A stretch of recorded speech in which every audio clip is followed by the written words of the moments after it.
welcome back to Delectable You, recipes for food and for life. Today is very special for two reasons.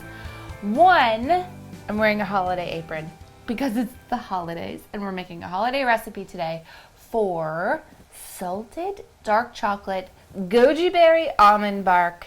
It's an experiment, haven't made this before. But it's okay because my sister is here, which is the second thing I wanted to tell you. This is my sister Jillian. Not by choice. Visiting from Montreal, and she's not happy about being in this video, but it's okay because it's the holidays and she will feel joy by the end of it. Right? I will. Yes, you will. If I'm eating it. Exactly. So, let's stop these shenanigans and let's show you how to make some almond bark. Okay, so I've got about an inch of water in this saucepan that has been boiling. It's come to a boil. Now I'm going to turn it off because we're creating a double boiler. You don't want to use a double boiler while the pot is still on the heat because you're going to burn yourself and the chocolate. So this is no bueno. So now I've got a bowl that's bigger than the saucepan, and I've got these 2 bars. They're 3.5 ounce bars of green and black. See, yum, yum. 85% dark chocolate. You don't have to do 85% dark chocolate. You don't like 85%, so you can do whatever you want, okay? You can even do milk chocolate, but dark chocolate is my thing. So I need your help, sous chef. You just need to break this up. Break the chocolate up into little pieces. So we've got 2 of these bars that are going in here, okay? All right, and now, oh yeah, we're gonna melt the chocolate because we gotta melt the chocolate down so that we can incorporate all of our ingredients, and then it's gonna set and it's gonna be beautiful. Okay, it doesn't have to be like super small. See? Yeah, look. Yeah. No, they're not that small. That's fine. That looks beautiful. Put it in there. Oh, that's too big. No, it's fine. Okay, and now I'm just going to stir this around. Add those, please. Sure. Yeah. Oh, yeah. Oh, I didn't know you could do that. Yes, you learn something new when you hang out with me, little sister. Yep, I do. Every time. Yes, you do. Okay, so I'm just going to keep tossing this around with a spatula, silicone spatula, until it's all melted down. Would you like to do it? Sure. How long does this take? A few minutes. So the reason you keep tossing this around like this is because you don't want to scald the chocolate and burn it anywhere, because then it just gets bitter. And nobody likes bitter anything, especially bitter chocolate. Do you want to take over? Are you bored? Yeah. Okay. It's like watching paint dry. You heard it here first. It's like watching paint dry. I got it. I got you. I got you. Okay. Now it's all melted. That took 2 minutes. Okay, Is that like watching paint dry? No. It took 2 minutes, okay?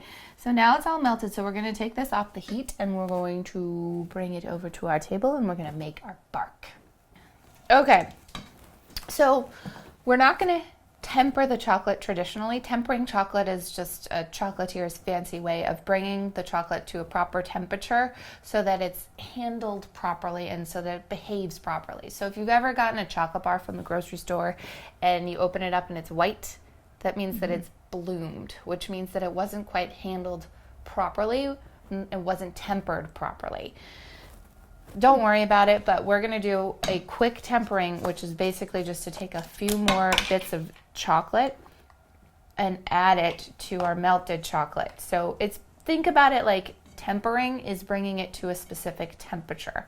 So that's what these little bits of chocolate are going to do. I just have these fancy Valrhona 85% dark chocolates. You can just take another chocolate bar and break up like a few little pieces. Okay, and they're just going to melt into the hot chocolate and make the hot chocolate a little less hot. Make sense? It's like adding an ice cube to soup to cool it down so that it doesn't burn your tongue. That's what we're doing. That's cool. Yeah. All right. Stir this around a little bit more. It's more like watching paint dry. Yeah. Okay, in the meantime, I've got this pan with a silicone baking mat. If you don't have one of those, do you have one of those? No. Okay, well, it's a good thing it's Christmas like parchment time, paper? 'cause I'm gonna get, yes, so if you don't have one of these, you can just use parchment paper. Like this. That will do the trick as well. Yeah, you can get them on Amazon. You can get them at every single kitchen store. So, there we go. So is this taking a little bit longer for these to melt into the chocolate? This is good because it means that it is doing its job just like an ice cube heating up or cooling down the soup. Look how pretty that is. It is. It's so pretty. Okay. So now what we're gonna do is we're gonna dump the chocolate onto our mat. Oh, come on. That looks so good. Jill, I think you're gonna like this. I know so too. 85% dark chocolate, but I think you're gonna like it. Well, it's chocolate, so I do like chocolate. Exactly. And guess what? You get to lick the bowl if you want. Okay. Later. Yeah. Later. Okay, so let's just make this into like a little bit of a rectangle-ish shape, but I don't want it to be too thin. Rectangle-ish. I did say ish. Okay, now I have clean hands, so I'm going to do this. All right. Now we're going to add some goji berries. So we're just going to take a few goji berries. You can take as much as you want, and we're just going to sprinkle them. Look how pretty that is for the holidays. Now, if you don't like goji berries, I was thinking tart cherries would be beautiful. You could even do like pomegranate seeds. That would be really pretty. Okay. And now I've got some almonds. These almonds have been roasted at 350 for 5 minutes. Oh, look at that. That looks so pretty. Come on. Come Gorgeous. on. That looks so pretty. I'm so excited about this. Like it says, hello, holidays. It's like the apron. No? Yes. Yeah. Yes. Okay. And now you put as many almonds as you want. What do you think? One more. There. There we go. Okay, now I'm going to salt the top of this because salt, you know, the whole sea salt caramel thing, it's a thing, but it's a thing because salt brings out the dominant flavors. So what's going to happen is we're going to put a little bit of salt. I'm going to use Celtic sea salt.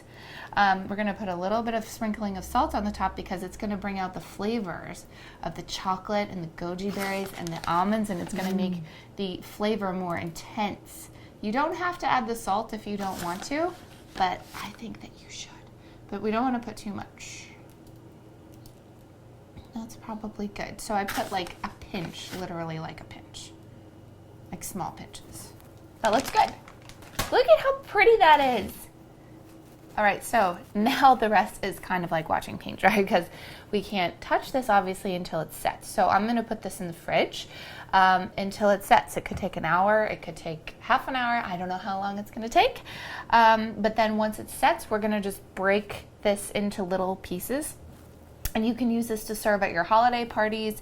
If you want to bring a nice gift to a hostess or host at a holiday party, put this in a nice little cellophane bag with like a Christmas ribbon or Hanukkah ribbon or whatever. And that's a beautiful gift as well. And it's the gift of time because you didn't just buy it, you made it. So that's it. What do you think? Easy enough? That was pretty easy. Think you can do it? I could do it. Awesome. That's so great because she doesn't like cooking and baking that much. So this is this is a win. All right. Go and make your bark. Put whatever you want in it. I highly recommend this version, but you do whatever you want. Thank you so much for joining me and my sister.